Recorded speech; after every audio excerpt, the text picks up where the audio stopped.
Bonjour à tous et bienvenue dans les cours en ligne du SEM. Dans cette vidéo, nous vous proposons une petite présentation du BYOD à l'école.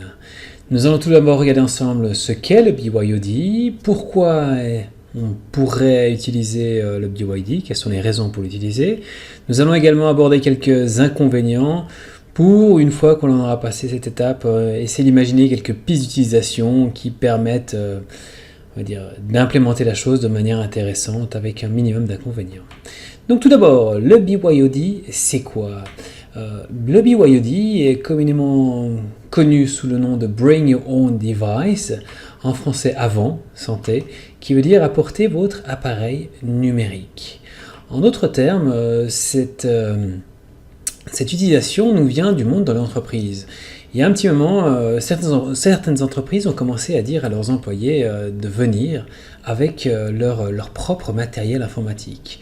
L'idée était double. D'un côté, on économisait sur les frais de matériel de l'entreprise, on achetait moins d'appareils pour les utilisateurs, les employés. Mais d'un autre côté, on encourageait aussi aux employés à utiliser leur matériel, ce qui facilitait leur utilisation, puisqu'ils avaient un matériel qui leur était familier, qu'ils pouvaient continuer à utiliser à leur domicile, tout comme au travail.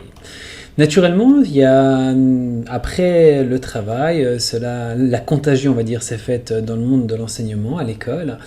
Et cela s'est vu principalement dans certaines écoles qui manquaient de ressources financières pour fournir un ordinateur à chaque élève, ou en tout cas des salles qui donnaient suffisamment de postes informatiques aux élèves. Donc on a dit aux élèves, on n'a pas d'argent pour vous fournir le matériel, apportez votre propre matériel, sachant que la plupart des élèves ont un appareil mobile la plupart du temps. Et donc on en arrive ici, maintenant qu'on a vu l'historique, on en arrive ici aux raisons qui nous poussent à utiliser, ou qui pourraient expliquer le déploiement du BYOD. Comme on l'a dit tout à l'heure, de nombreuses écoles n'ont pas un matériel informatique suffisant à disposition, donc une façon de contourner le problème, quand on n'a pas assez de salle informatique, quand on n'a pas assez de caméras, c'est de dire aux élèves, il y a une technologie qui dort dans votre poche, à savoir votre téléphone portable, à savoir peut-être même un appareil autre, à savoir un ordinateur portable ou une tablette, et on va l'utiliser en classe de manière pédagogique et cadrée. Une deuxième idée là derrière, c'est de se dire que finalement, on peut faire aussi plus facilement un lien entre la maison et l'école, tout comme l'entreprise tout à l'heure faisait un lien entre l'entreprise et la maison de l'employé. Ici, l'idée est la suivante, c'est que l'appareil que les élèves vont utiliser à l'école pourrait être continué à utiliser à la maison, et ainsi les élèves continueraient à travailler ce qu'ils ont fait en classe. Un peu comme la bonne vieille feuille de papier ou le classeur qu'on utilise à la maison comme on utilise à l'école. Une autre idée, c'est de se dire, tout comme pour l'entreprise, c'est de dire que les élèves sont habitués à travailler, entre guillemets, ou à utiliser en tout cas leur téléphone portable. C'est un environnement qui leur est familier, donc on pourrait potentiellement gagner une certaine efficacité en les faisant travailler sur leur matériel qui leur est plus familier. Et puis, autre raison qui nous paraît intéressante ici, c'est qu'on a un accès à l'information qui est accru. Autrement dit, ici, ce n'est plus le seul enseignant qui a accès à toute une série d'informations, mais l'élève, de par toute la richesse d'Internet, peut rapidement trouver des informations sur tel ou tel événement qu'il cherche en classe en tapotant rapidement sur son clavier ou sur son écran. Et enfin, même si cet argument peut être très discutable, on peut imaginer qu'étant donné que c'est une chose que les élèves seront amenés à faire plus tard, à savoir utiliser un matériel informatique divers, souvent le leur, on pourrait de cette manière les préparer plus ou moins à la vie professionnelle. Voilà, on a vu toute une série de raisons qui pourraient justifier, on va dire, le déploiement du BYOD. Ceci mis à part, à côté de ceci, il y a aussi un certain nombre d'inconvénients qui peuvent être des vraies entraves au développement du BYOD. À commencer par une source d'inégalité. On sait que même si aujourd'hui la grande majorité des élèves a un appareil mobile, un téléphone pour la plupart, ça reste quand même une grande source d'inégalité. Certains ont le dernier modèle, d'autres ont un modèle un peu vieux dont ils pourraient avoir honte, d'autres n'ont carrément pas de tablette, d'ordinateur ou de téléphone portable, et du coup leur demander d'apporter tous un appareil mobile à l'école pourrait être problématique pour les plus pauvres de nos élèves.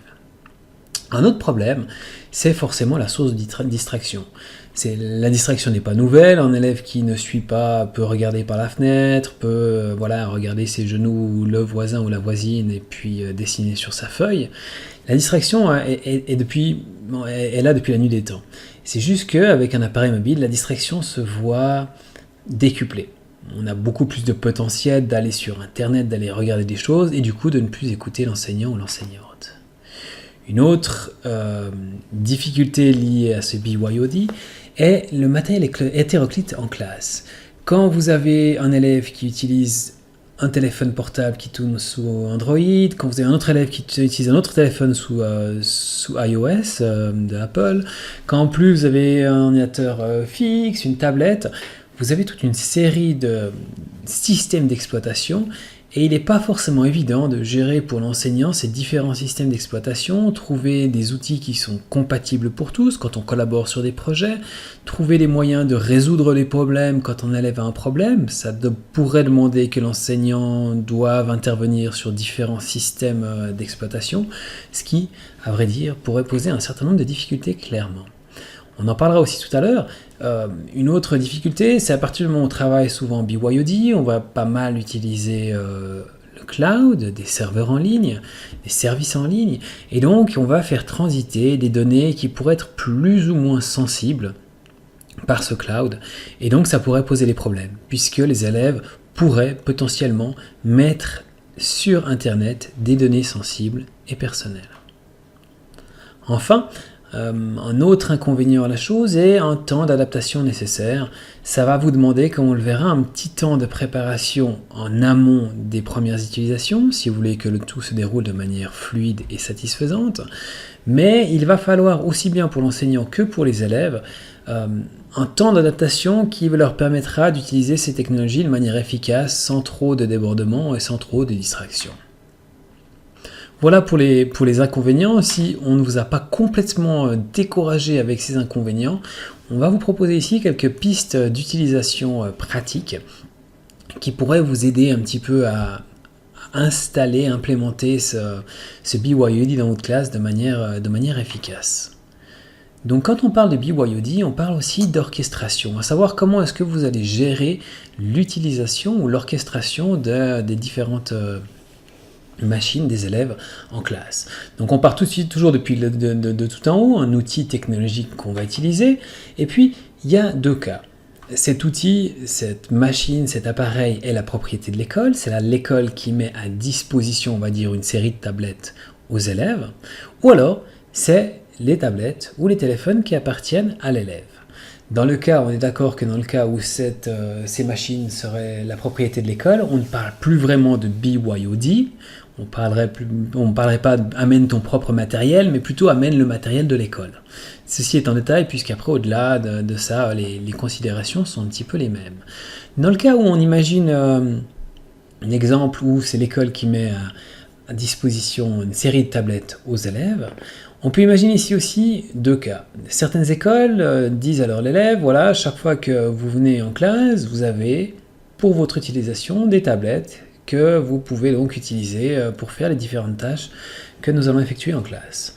Une autre façon de voir les choses, c'est ici à droite, c'est de dire que voilà, cette tablette est prêtée par l'école, mise à disposition par l'école, et elle suit l'élève aussi bien à l'école qu'à la maison, puisque l'élève de retour à la maison pourra aussi utiliser sa tablette pour faire ses devoirs ou préparer ses cours. Dans le cas où on utilise la tablette qui est mise à disposition par l'école et qu'on l'utilise uniquement à l'école, on parle aussi de différentes orchestrations. À gauche, on peut imaginer une tablette qui est utilisée par élève, ou un téléphone par élève, et puis on peut en bas à droite imaginer un outil par groupe, à savoir qu'on peut utiliser une tablette pour 4 élèves, pour 2 élèves, une tablette ou un téléphone pour toute la classe, 24 élèves par exemple, ou par 8. Donc on peut vraiment imaginer différents types d'orchestration. On va voir par la suite que certaines orchestrations sont plus favorables à d'autres, enfin à certains types d'utilisation. Et puis, en bas à droite, quand on a un outil qui suit l'élève aussi bien en cours qu'à la maison, qu'il soit à gauche mis à disposition par l'école ou à droite qu'il soit l'outil de l'élève, on parle du principe, la plupart du temps, qu'on utilise un outil par élève, même si on peut imaginer des cas où on peut très bien dire aux élèves, voilà, vous prenez pour faire cet exercice, vous mettez par groupe de 4, et dans chaque groupe, il y a un téléphone, il y a une tablette qui est la tablette d'une personne du groupe que l'on va utiliser pour faire l'activité suivante. Voilà grosso modo pour les orchestrations. On va maintenant parler du type d'utilisation. Dans le type d'utilisation, en fait, il y a une question qui se pose, ou deux questions qui se posent. Quelle liberté laisser à l'enseignant et quel degré de contrôle est-ce que liberté laissée à l'élève, pardon, et quel degré de contrôle est-ce que l'enseignant va avoir dans toute cette utilisation. On voit ici que 4 situations différentes, 4 utilisations différentes. Tout à gauche, on a l'enseignant a plus de contrôle et l'élève a moins de liberté. Et plus on va se déplacer sur la droite, et moins l'enseignant aura de contrôle sur le contenu des téléphones et des tablettes, et plus l'élève aura de liberté par rapport à ceci. Tout à gauche, on parle de l'utilisation restreinte. On imagine la chose suivante, l'enseignant dit aux élèves, voilà, il vous faut pour cette année avoir, on va dire, une tablette, ça doit être une tablette de telle marque, de tel type, et sur cette tablette, vous allez devoir installer telle et telle configuration, tel ou tel programme. Ça se fait dans certaines écoles, mais ce cas reste bien rare, puisqu'ici il s'agit de forcer, entre guillemets, institutionnellement les élèves à acheter un type de matériel avec un type de configuration. On passe à droite dans une utilisation un petit peu plus ciblée. On va partir du principe que les élèves ont tous un téléphone, une tablette, en tout cas pour cette expérience, et que même s'ils ont le choix libre de l'appareil, c'est-à-dire qu'ils peuvent choisir s'ils utilisent une tablette, un téléphone, etc., eh ben, l'enseignant va choisir et va dire, voilà, nous aurons besoin de telles applications, et que pour ces applications, ben, vous allez devoir les installer. Si c'est des applications payantes, cela pose un problème déontologique, donc on va plutôt axer sur un choix qui est fait par l'enseignant d'applications qui sont gratuites. Et si on part maintenant dans la partie de droite, où on laisse plus de marge de manœuvre à l'élève, ici on a 2 utilisations ouvertes. Pour les 2 utilisations ouvertes, on laisse le choix libre à l'élève de l'appareil et de la configuration, c'est-à-dire on dit à l'élève, tu peux choisir quel type d'appareil tu veux utiliser, tu peux choisir quel type d'application et de configuration tu veux utiliser. La seule différence entre les deux, c'est que tout à droite, dans l'utilisation ouverte multiple, l'élève peut choisir s'il apporte 1, 2, 3 ou 4, 1, 2 ou 3 ou 4 appareils différents, alors qu'à gauche, l'élève ne peut prendre qu'un seul appareil en classe. Voilà, ça vous donne grosso modo un peu cette idée générale. On peut imaginer que la plupart du temps, ça se trouve entre l'utilisation ciblée et l'utilisation ouverte unique, puisque ça couvre le gros de nos utilisations en classe. Et puis, dans vos considérations à savoir que dire ou quelles sont les règles à donner à vos élèves, il y a toute une série de facteurs qui peuvent influencer votre choix. On ne va pas forcément tous les parcourir ici, ils se trouvent à gauche, mais on va parler notamment peut-être des moyens techniques, des moyens financiers, du type de projet que vous voulez mener, de vos objectifs, de quelle motivation vous avez en face. Ce sont toute une série de facteurs que nous allons développer par la suite dans ce cours. Voilà. Et puis l'autre chose à prendre en considération, c'est, on va dire, le temps d'implémentation ou la durée d'implémentation. À savoir que l'on peut imaginer 2 types d'utilisation d'appareils numériques des élèves en classe. On peut imaginer l'utilisation par projet.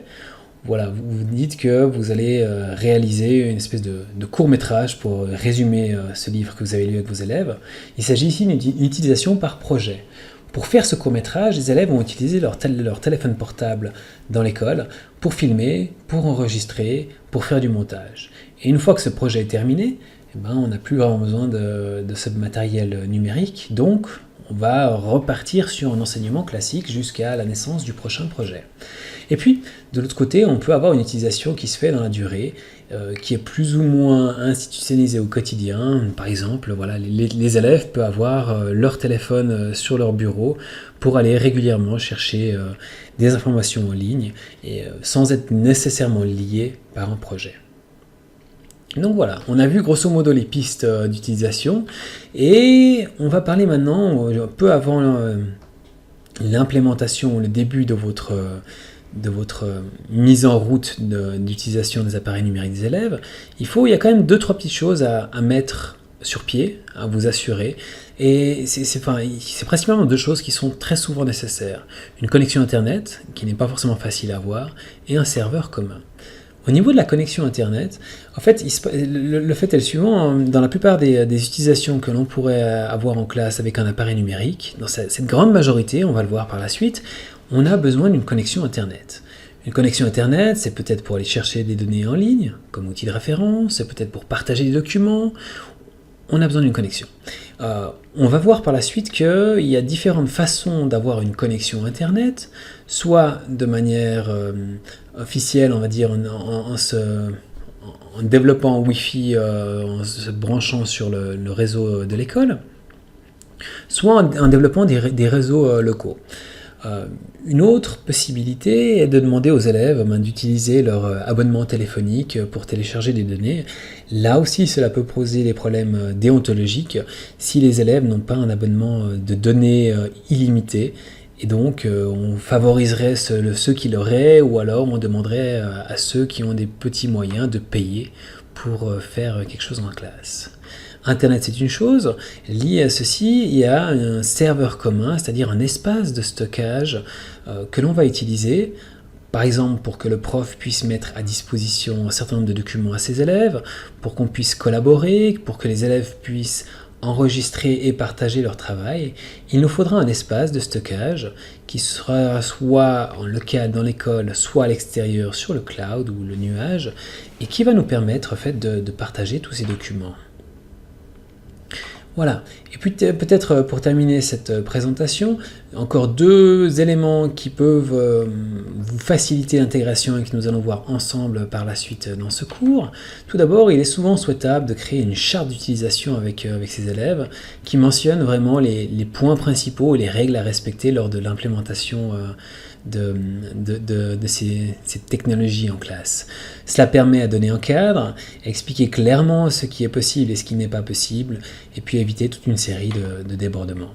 Et puis, l'autre chose qui va de soi, c'est essayer dès le début de responsabiliser les utilisateurs en leur donnant à la fois le plein contrôle de ce matériel, mais aussi d'en assumer les pleines responsabilités. On va donner par la suite quelques petits trucs qui facilitent, on va dire, cette responsabilité des utilisateurs. Voilà, c'est donc une présentation de ce cours. Dans les prochains chapitres et les prochaines leçons, nous avons développé tous les points que nous avons vus ensemble. Merci et à bientôt.